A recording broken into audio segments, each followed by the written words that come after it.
Today we're going to look at our daily battle. And what that means is we're looking at how the Christian life is best not fought alone. Before you listen to this sermon, if you could read Hebrews chapter 12, verses 1 to 3 and verses 12 to 17. I'd just like you to imagine for a moment a large family going on holiday together. They plan to spend 2 weeks together in a large villa in the south of France. They sit together around the breakfast table, parents, grandparents, and children, and then walk together out of the front door. The parents get into the car and head for the Channel Tunnel. The grandparents board a bus en route to the ferry at Dover. The kids are bundled into a taxi that is booked for the airport. Despite being family and despite being en route to the same place, they all plan to travel alone. Fingers crossed they all arrive. If you are a Christian, other believers are your brothers and sisters, your family. And you and they are both on the route to the same place, heaven.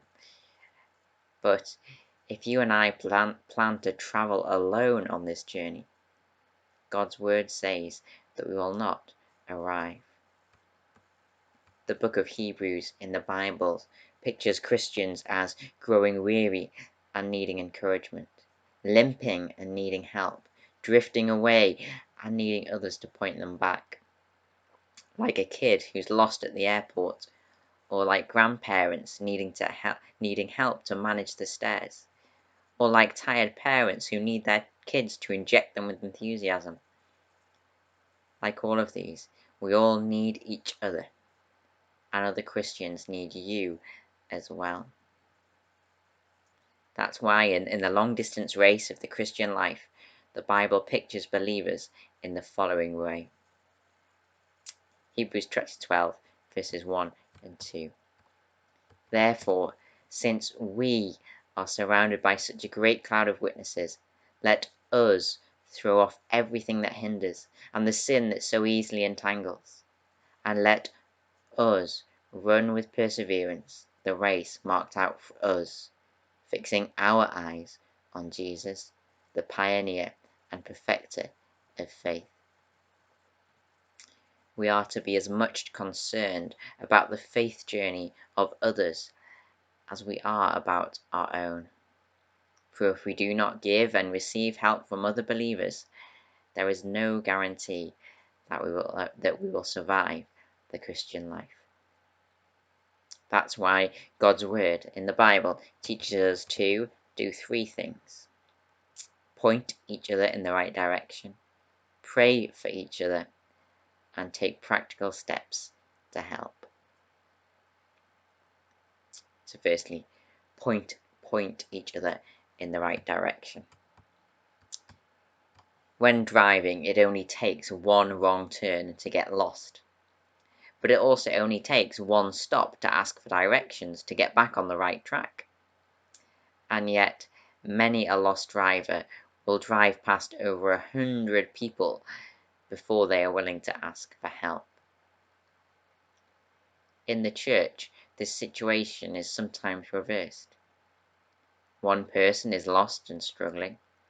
They might only need one person to help them get back on the right track.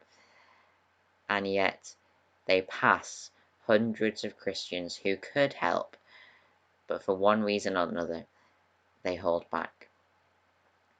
Perhaps they assumed it was somebody else's responsibility. Perhaps they didn't want to embarrass the person in need. Perhaps they thought the problem would just blow over. As a result, the person in need of correction wasn't corrected. The person in need of encouragement wasn't encouraged. And the needy person wasn't helped. 6 months later, that person has left the church, the help that could have been offered coming too late. It's for serious reasons like these that the author of Hebrews speaks the following words. Chapter 12, verses 12 to 13. Lift your drooping hands, and strengthen your weak knees, and make straight paths for your feet, so that what is lame may not be put out of joint, but rather healed. The author of Hebrews asks us to picture somebody limping along. They're limping along because some trauma or accident in the faith journey has injured their hip. The hip is nearly, but not quite, out of joint. It could go either way. Another knock and their hip could be displaced forever. They might not be able to walk anymore. But another knock in the opposite direction, and the ball of the hip is knocked back into its socket. The limping person has been healed. The situation could go either way, either out of joint or healing. And yet the difference to the outcome depends on you and me. In much the same way, your words of encouragement could be what saves somebody else from despair. Your correction could be what keeps a pattern of sin becoming an unbreakable habit. Your pointing someone to Jesus could give them the boost of faith that they needed. The situation could go either way. For example, somebody losing their faith or regaining it. The situation could go either way, and the difference depends on me and you. Hebrews chapter 3 verse 12. See to it, brothers and sisters, that none of you is a sinful, unbelieving heart that turns away from the living God, but encourage one another daily, as long as it is called today. According to these verses, it only takes 24 hours for any of us to go astray. In other words, your encouragement is needed today. So how do we go about this encouragement? By pointing each other to God, His Word, and His Son. For example, we can remind each other of God's character: faithful, always with us, sovereign. We can point each other to words of encouragement or correction in the Bible.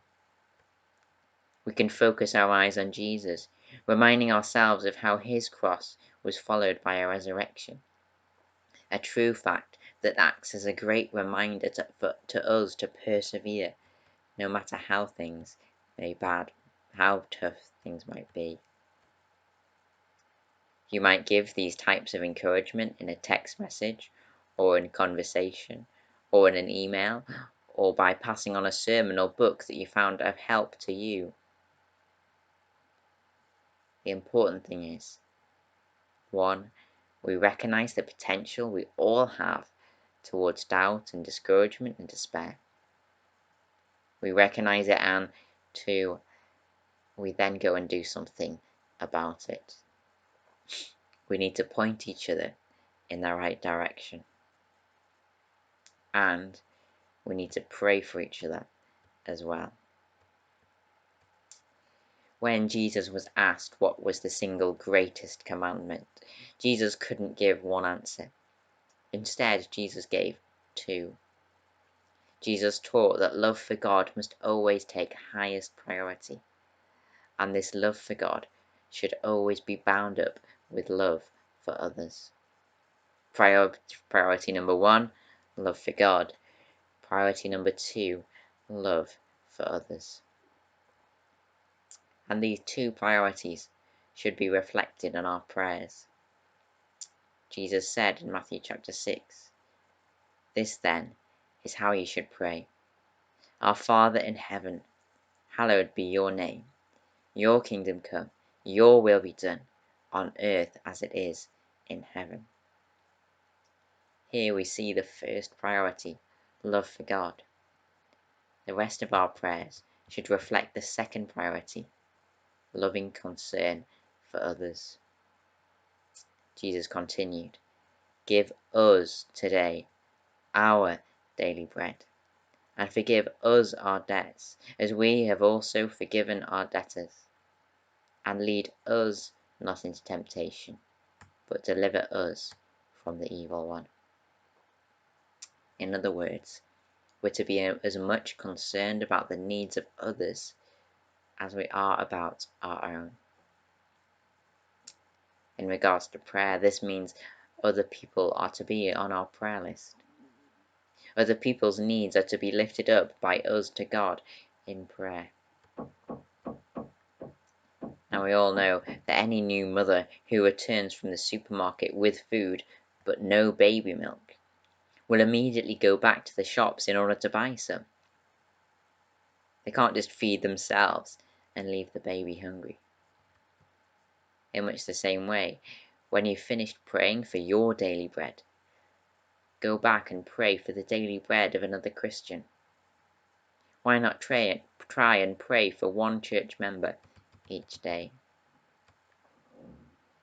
Any brother who is fireman lifted out of a burning house would then demand that the fire crew went back in for their sister. In much the same way, we need to be talking to God about the trials and temptations that we know our Christian brothers and sisters are facing. As Jesus said, we're to pray, give us our daily bread. Lead us not into temptation. We're to be as much concerned about the needs of others as we are about our own. We're to point each other in the right direction. We're to pray for each other. And we're to take practical steps to help.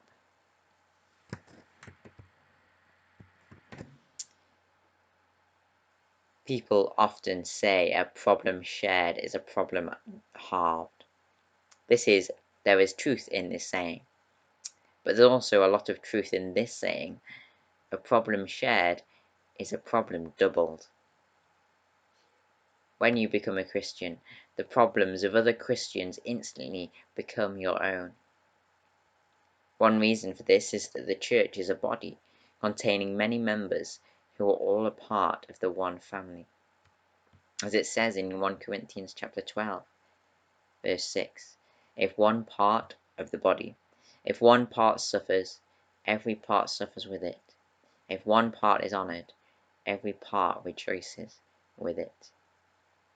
Because we're all part of the one family, the one body, we are called to rejoice with those who rejoice, and mourn with those who mourn. That's in Romans chapter 12. Because we go through both troubles and joys together, the problems of others become our own. And this has practical implications. Galatians chapter 6 verse 2 instructs us to carry each other's burdens, and in this way you will fulfill the law of Christ. For the person in need, a problem shared is a problem halved. But for the other person, a problem shared becomes a problem doubled. For this reason, it is very easy to ignore the needs of others and keep hold from getting involved. We don't want to add other people's burdens to our own. But Paul reminds us that this is the law of Christ. Not law in the sense that this is what you must do, but law in the sense that this is what Jesus has done for you. Now you go and do it for others. For this is what Jesus has done for you if you're a believer. Isaiah 53. Surely he, Jesus, speaking of Jesus, surely he took up our pain and bore our sufferings. He was pierced for our transgressions. He was crushed for our iniquities. By his wounds we are healed. Jesus was someone who entered into our world and took on himself the burden of our sin. In other words, our problem became his. To fulfill the law of Christ, therefore, is not so much about this is what you must do. It's more about look at what Jesus has done for you. Now you go and do it for others. Carry each other's burdens, and in this way you will fulfill the law of Christ. What Jesus did for us, we are to do for others, sharing each other's burdens and counting their burdens as our own. Now, this probably won't mean we can do everything needed to solve somebody else's problem. None of us are multinational aid organizations that live by the motto, give a man a fish and you feed him for a day. Teach a man to fish and you feed him for a lifetime. This is a great slogan for multinational aid organizations to live by. But most of the time, we only have a fish, not a fishing rod. We don't have the skills, expertise, and resources to solve each other's problems in their entirety. This is not an excuse to hand over the other person to the welfare system. For example, social workers, psychologists with the welfare state. Nor is it a reason to do nothing because we believe the professional pastor would be better placed to help. No, even though we don't have a fishing rod to solve each other's problems, we might just have the fish that can help get the other person through till tomorrow. Perhaps a word of encouragement to get them through today. Perhaps a bag of shopping to help them get through the week. Perhaps one jigsaw piece of biblical advice that helps them to see life a little differently. You haven't done everything, but you have done something. And if each one of us did that, it might just be enough. We're to point each other in the right direction. We're to pray for each other. And we're to take practical steps to help